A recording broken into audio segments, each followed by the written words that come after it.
So this is from a company called ARPHA. It's an A14 4K Dashcam. Not only that, it has built-in GPS. It's supposed to be easy to install, and it comes with a free download of an app. And it's voice control as well. And we are going to be testing it. And if it's as good as what they claim it is, 2160p UHD, if it is as good as what they claim it is, not only am I going to be reviewing it, I'm going to be installing it into my car and using it permanently, but only if it's as good as what they claim it is. Doesn't mean it's a bad thing though if it doesn't go in my car. It just means I've already got something a little bit better, maybe. Nice bit of packaging, by the way. I like that. That's quite cool. Right, something to bear in mind before we get started. Now, this is only a front-facing camera. It doesn't come with a rear one. So that is a compromise. You know, may be perfect for someone in a transit van or something like that who can't see out the back anyway because it's all blocked off. May be perfect for that. Or even in a car, if you just want a forward-facing one, again, could be perfect. Let's have a quick look around so you get double-sided sticky for sticking on. It comes with a spare one as well, which is a bonus, because you know what it's like. You put it on, and sometime in the future, you need to remove it for whatever reason, and it loses its stickiness, keeps falling off. You've got a spare one. Make sure you don't lose it. It is adjustable, and I knew that before I even touched it. So you would stick that, I'm guessing, looking like that. I imagine you will stick that so that's up high, and then you move that sort of like that, yes, and you would see that screen, little tiny screen. Yeah, makes sense. Instructions, as you would expect. Power, a power cord, and that should be long enough for virtually any car or any vehicle. So you go from your screen, from where your mirror is, somewhere up there, all the way down to your power source. Provided you've got a power source, that is. You normally use cigarette lighter. That is a non-detachable power supply. In other words, you can't use any different one. Looking at that, I might be totally wrong, but yeah, that's a fixed one. So if you're going to use a different one, you would have to see if it produces the right amount of power, because that is fixed. USB Type-C on the other end, something to bear in mind. Comes with two static screen reflectors. So again, you've got a spare one. And the idea of this is you clean the screen first. Yeah, make sure it's clean and dry. Then you apply this onto the screen where the camera's going to go, and it helps to keep this on there. Perfect. Some rubber cable management ties there, look, sticky things there, and a crowbar. Yeah, it is a crowbar. It's a plastic one, but it is a crowbar. And the idea behind a crowbar, or this crowbar, if you didn't know, is when you're tucking in the cables, this allows you to open it up so you can get the cables behind your trim. Yeah, that's what that's for, behind your trim. So with that, I'm going to try and power this up so we can set it up here rather than install it into the car first and then find out, oh, I've got a dud, doesn't work. Well, you never know. You know, you might have a dud. It does happen. Doesn't matter how much it costs. These things can happen now and again.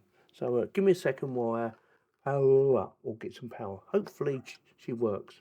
So I've had a little practice of how to install this, and yeah, it's quite easy to do. They do say it's basically plug and play, and I thought I will show you how to set it all up. Now, one of the things I've already done, which is download the app. Now, there are two versions for this. One is called Alpha and one is called Alpha Vision. Make sure you get the Alpha Vision, all right, because it doesn't work on the other one. Now, first things first, you need to give it power. I've already put a memory card in there. That's a 32GB memory card. So I'm going to give it power from a USB Type-C connection to give it the power. Recording started.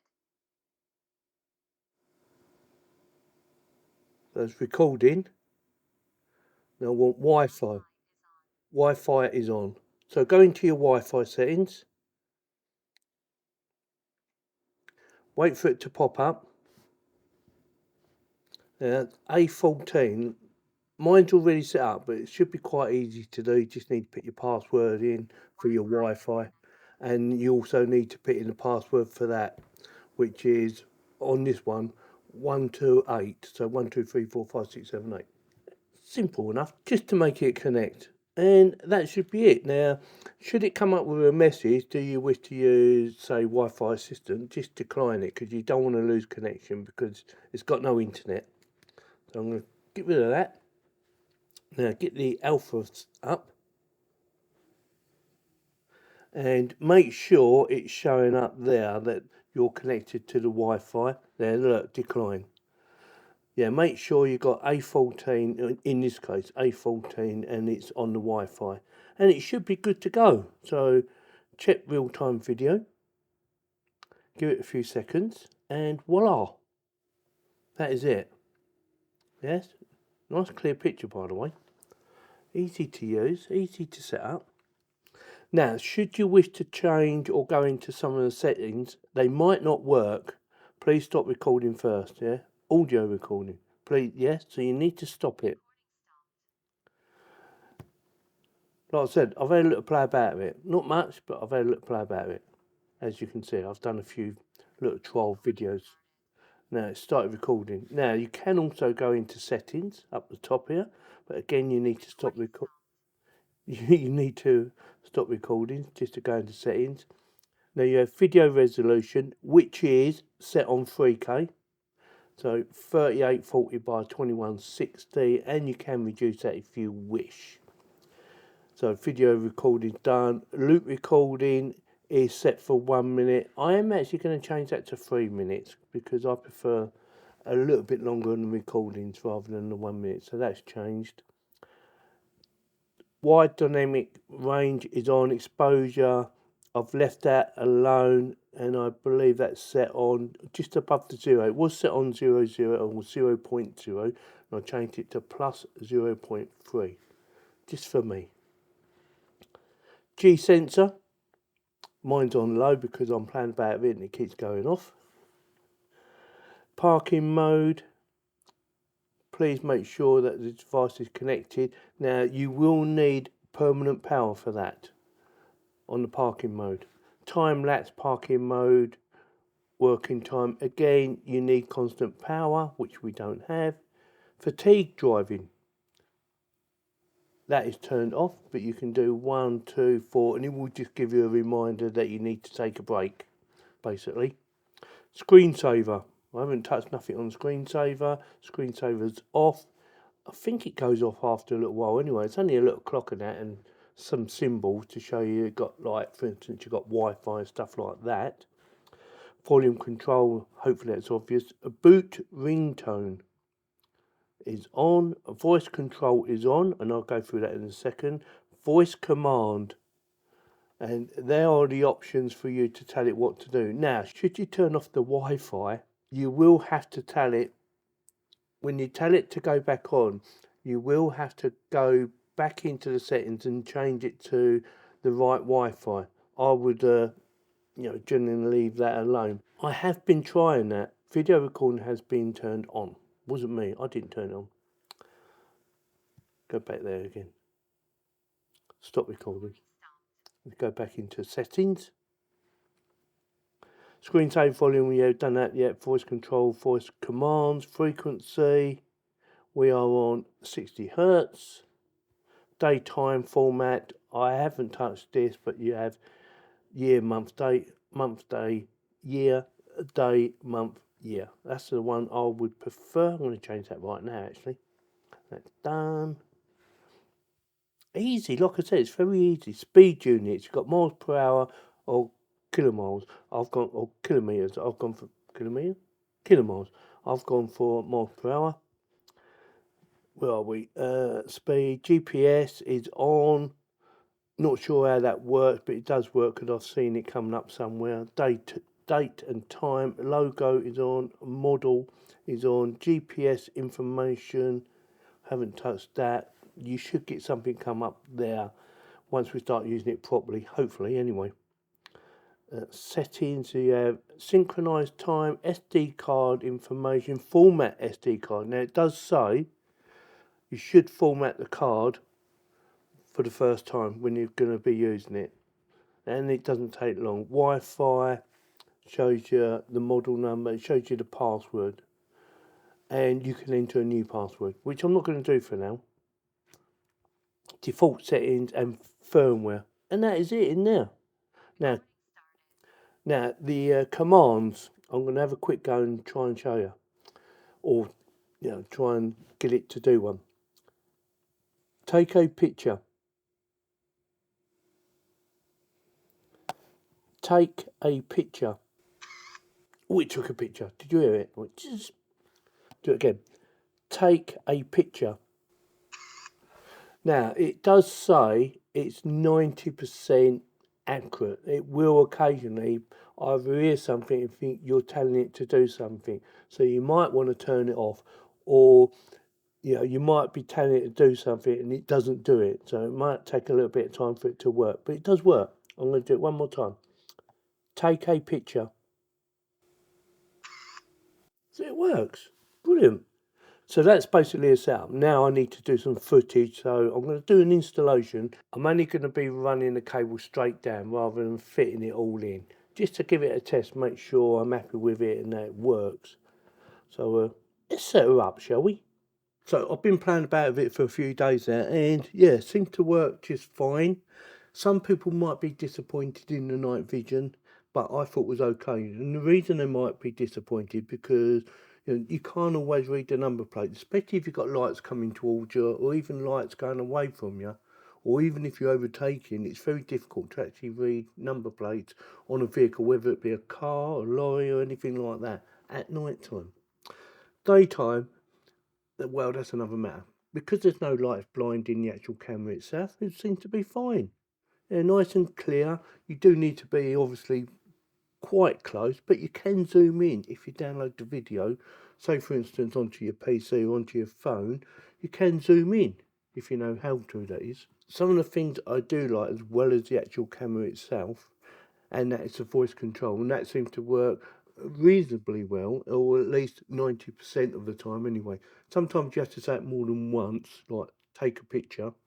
It doesn't always work, but it does work reasonably well. Take a picture. See what I mean? It works. Yeah, took a picture. Don't know if you heard that, but I heard it. The other thing I do like is the fact that you can actually watch a live view, and then just quickly show you.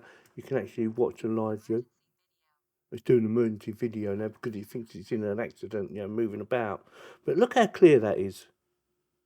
Yeah, crystal clear.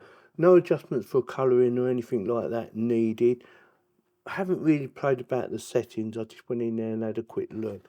Now, if you want to stop this recording, stop. Because you will need to stop it to go into the navigation or the settings to check anything. The other thing I do like is where is it? A GPS stamp. So it records your location, which can be very helpful, especially in an accident. You can say, well, it's on the GPS saying that that's where it was. And you can also tell your insurance company, look, the accident happened here, and then give them the coordinates. And I thought it's very good, actually. Very clever.